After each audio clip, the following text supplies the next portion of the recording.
Welcome to EPG Pathshala. My name is Dr. Kevaleti Desai and I'm an assistant professor at the Department of Social Work, Assam University, Silchar. The module that we are going to discuss today is agrarian relations in India. Recently, we've seen so many instances of farmer suicides. We've seen so many protests by farmers for minimum support prices, for their crops, for loan waivers, etc. This signifies that agriculture, agrarian structure, and agrarian relations still remains an important socio-economic issue in India. Thus, understanding of agrarian structure and agrarian relations becomes important for social workers so that they can better understand the reasons underlying problems of farmers in rural India. Thus, this module focuses on understanding both agrarian relations and agrarian struggles historically. This would help social work students in understanding the history of agrarian relations and the changing nature of agrarian struggles from pre-independence to post-independent India. There are three major objectives of this module. First is to understand agrarian relations in the context of changing agrarian structure in India.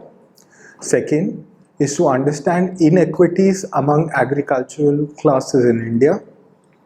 And thirdly, to understand the impact of agrarian struggles in pre-independence and post-independence phases on agrarian relations in India. Thus, the important words or themes that will be continuously discussed in this module are agrarian relations, agrarian structure, agrarian struggles, colonial rule, land reforms, and green revolution. The term agrarian structure denotes a framework of social relationships in which all agricultural activities such as production, marketing, and consumption are carried out. The institution or the framework of social relationships determines how and by whom land is cultivated, what kind of crops can be produced and for what purpose, how food and agricultural incomes can be distributed, and in what way or in what terms the agrarian sector is linked to the rest of the economy or society. In an agrarian country like India, where the majority of population still lives in its villages and are directly or indirectly linked with agriculture as a means of livelihood, monopolies over ownership of land and rural assets continue along with caste-based discrimination and oppression. The monopoly over land, credit, and markets are vested with a few individuals, leading to a social formation characterized by a rigid class structure linked to land and land relations. In addition, the agrarian relations in India have been marked by many struggles of the oppressed class. In order to understand agrarian relations, we need to also understand the agrarian structure in three phases in India. The first being the agrarian structure during the pre-colonial rule, then the agrarian structure during the colonial rule, and then the agricultural structure post-independence. The major features of agrarian structure during pre-colonial era, as has been documented by many Western thinkers. However, we also need to consider that such an Orientalist understanding of agrarian structure during pre-colonial era has been challenged by many Indian scholars. But let us first discuss the features of agrarian structure during pre-colonial era, and then we can look at how these features were challenged by Indian scholars. The first feature of agrarian structure during pre-colonial era is that there was absence of private property in land. Possession and use of land was mostly on communal basis.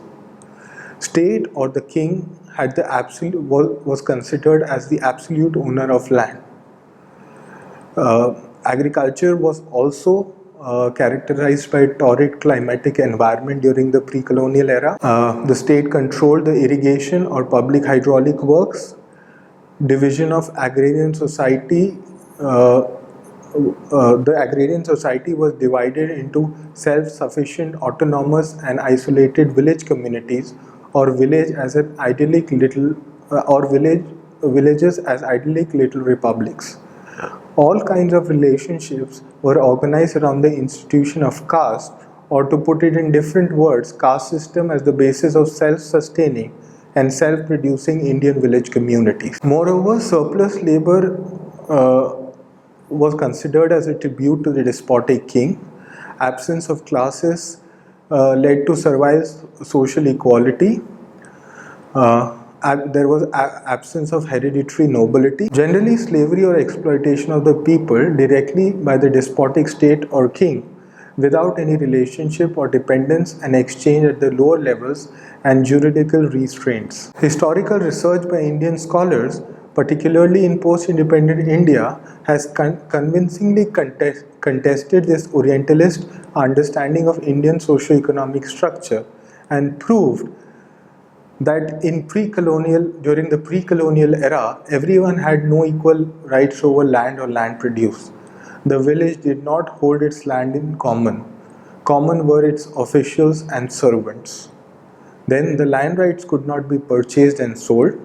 The agrarian society was internally differentiated in terms of class and was unstable and not self-sufficient. There was a sizable population who worked as agricultural laborers. The authorities discriminated between the different sections of landowners while fixing the revenue demands. The large landowners were required to pay less.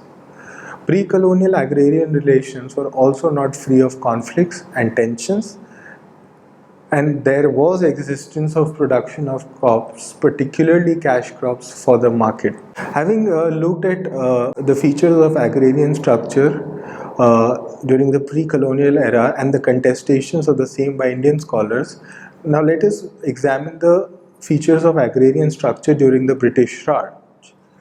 The first important point which needs to be considered here is the land tenure and revenue system which was introduced by the Britishers. There were three predominant systems of land revenue which were prevalent during the British era.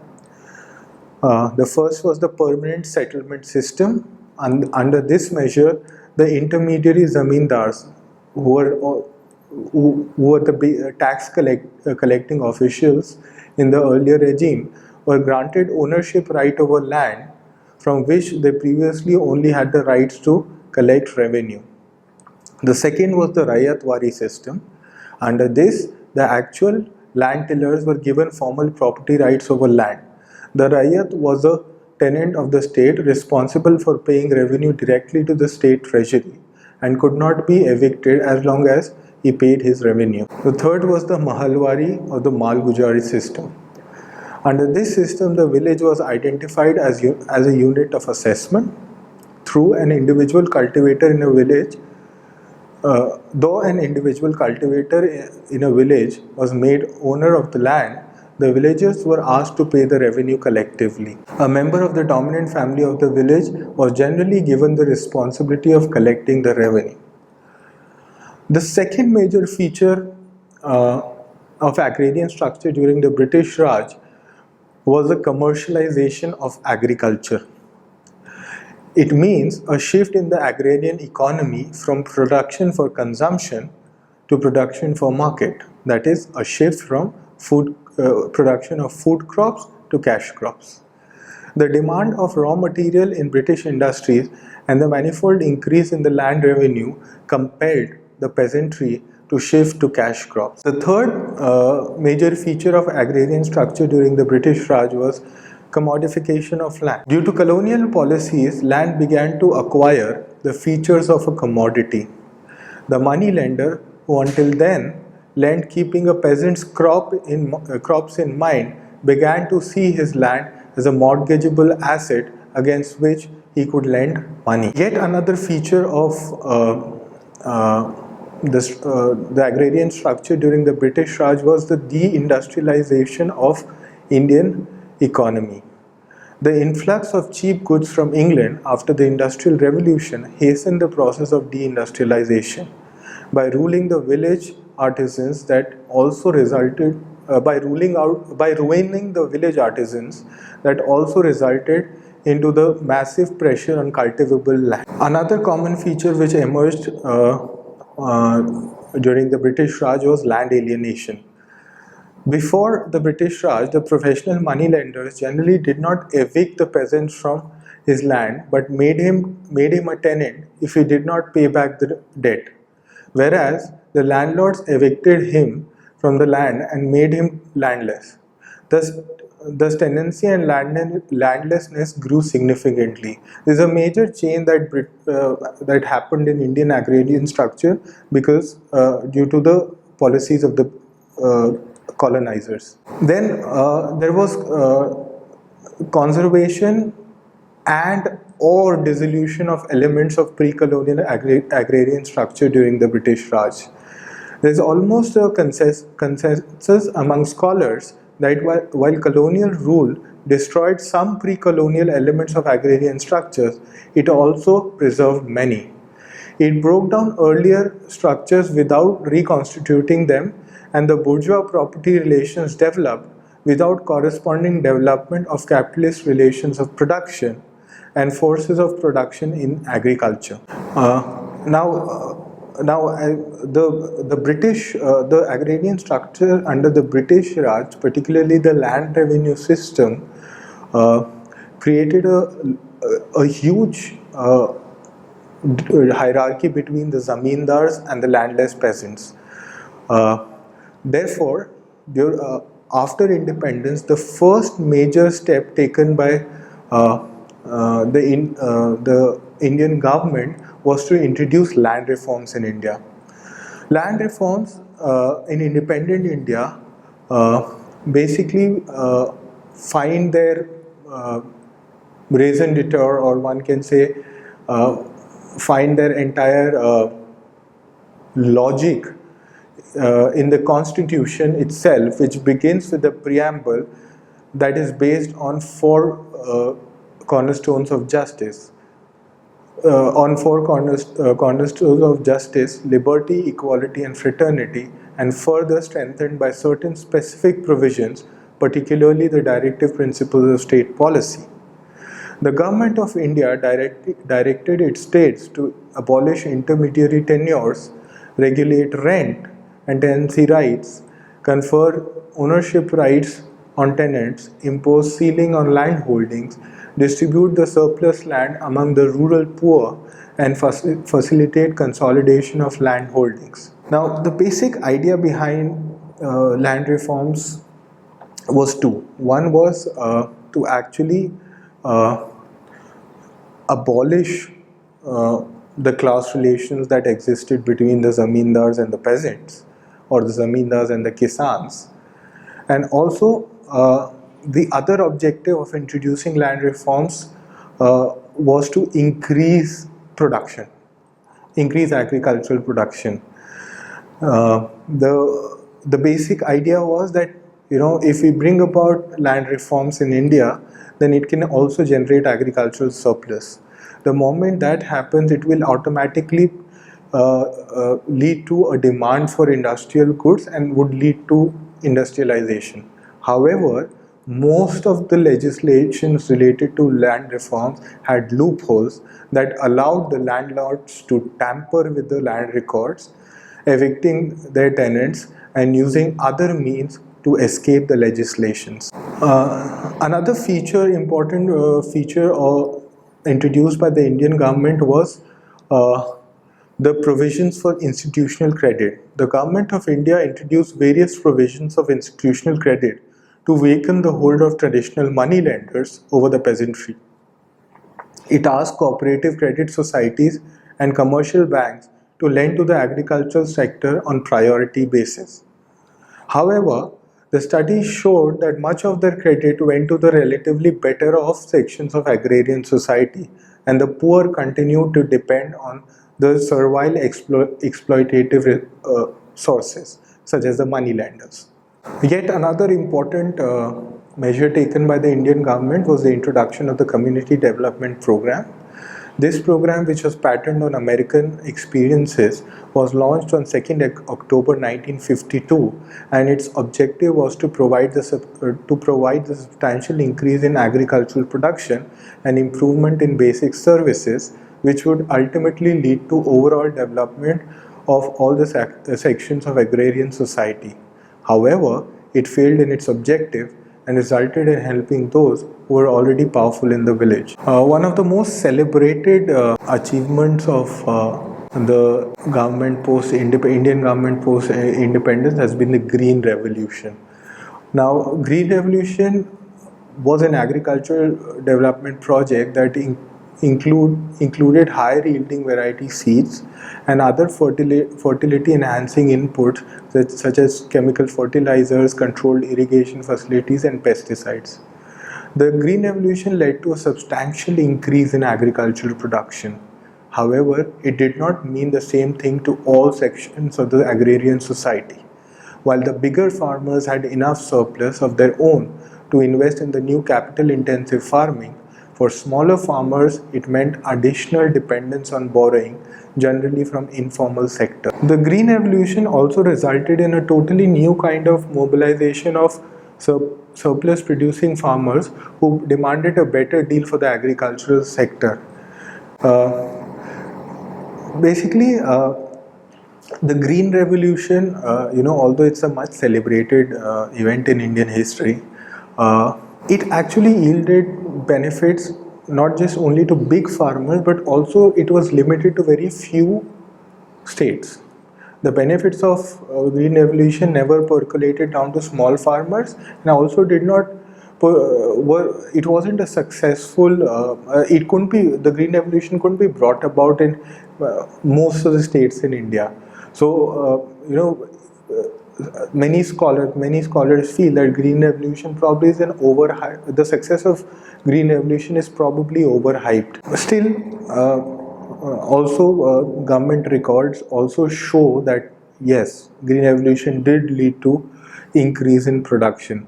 But the last point that I mentioned about surplus producing farmers demanding a better deal for the agricultural sector is an extremely important development, as it became a very powerful political lobby as well in post-independent India. Now, having looked at the agrarian structure in the during the pre-colonial times, during the British Raj, and then in the post-independent India. Now, let us try to consider the aspect of agrarian struggles in relation to agrarian relations during both the pre-independence era and the post-independence era. This becomes, why is it important to discuss it in these two phases is because the nature of agrarian struggles changed substantially during the pre-independence and the post-independent era, because the affiliations changed. The class character changed to a more caste character in post-independent India. So now let us first discuss the agrarian relations and agrarian struggles during the pre-independence era. Peasant struggles of the pre-independence period, wherever they occurred, were generally related to the semi-feudal land tenure system of the colonial power or the Jagirdari system of the native states.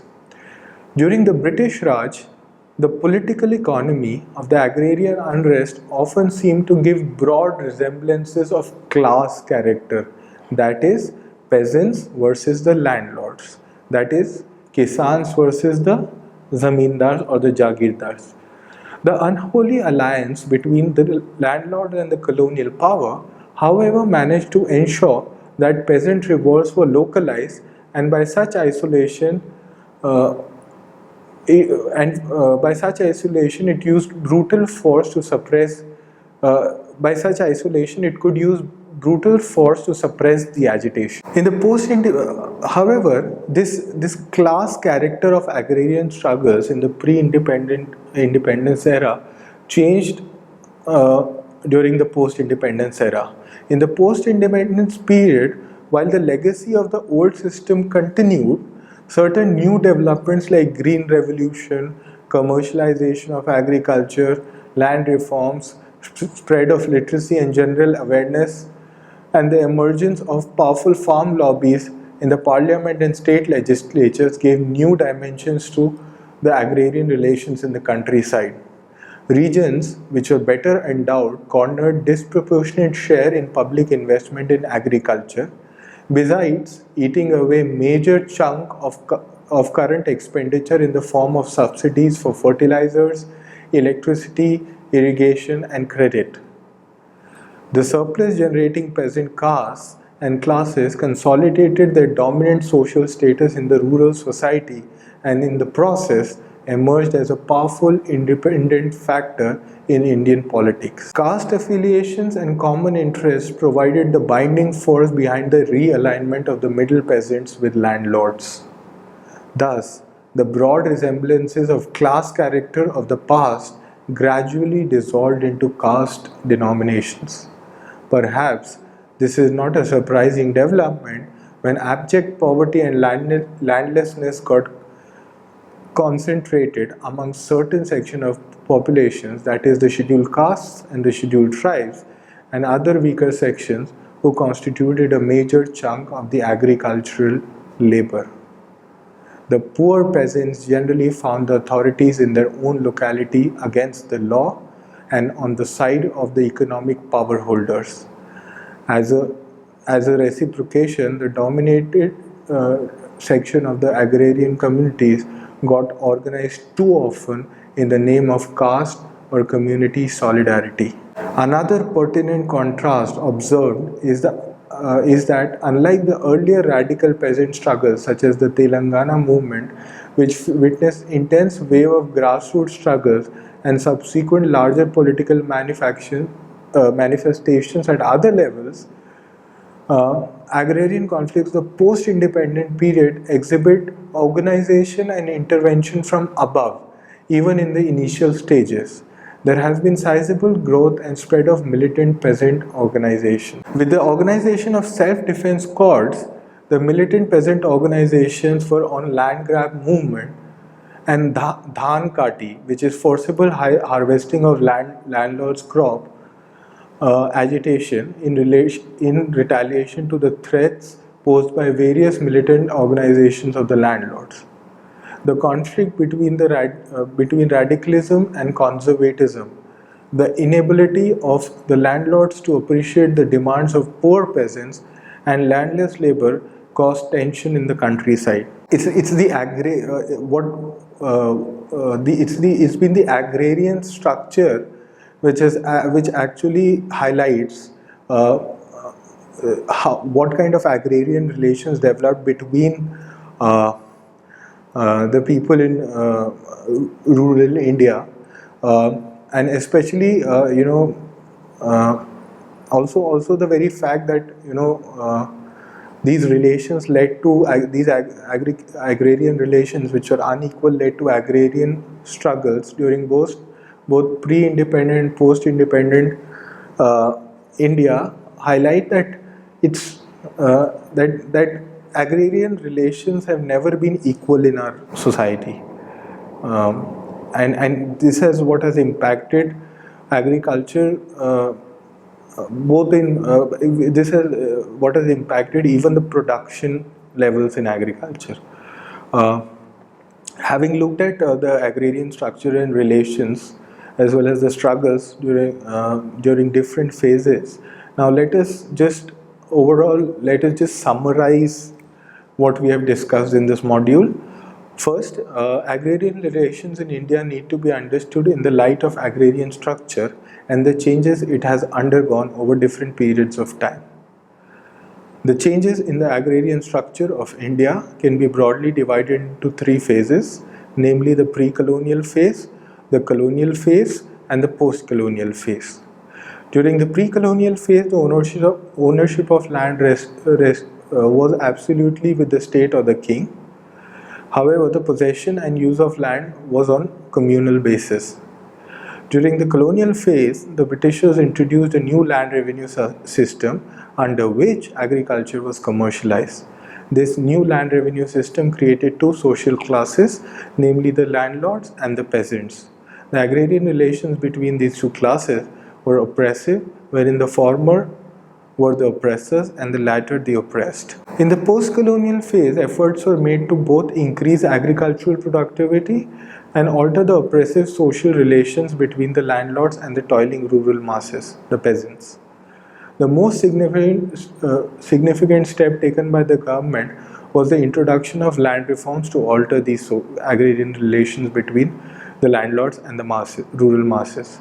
However, land reforms were not implemented effectively and failed to improve the conditions of the peasants in many states of India. Time and again, it ignited peasant uprisings and movements in different parts of India. These were retaliated by landlord castes through use of power, most of the times through institutional means and sometimes through violence. But the contrasting feature of agrarian structure in independent India was that caste affiliations came back into the agrarian relations and played a significant role in the agrarian struggles post-independence. Thank you.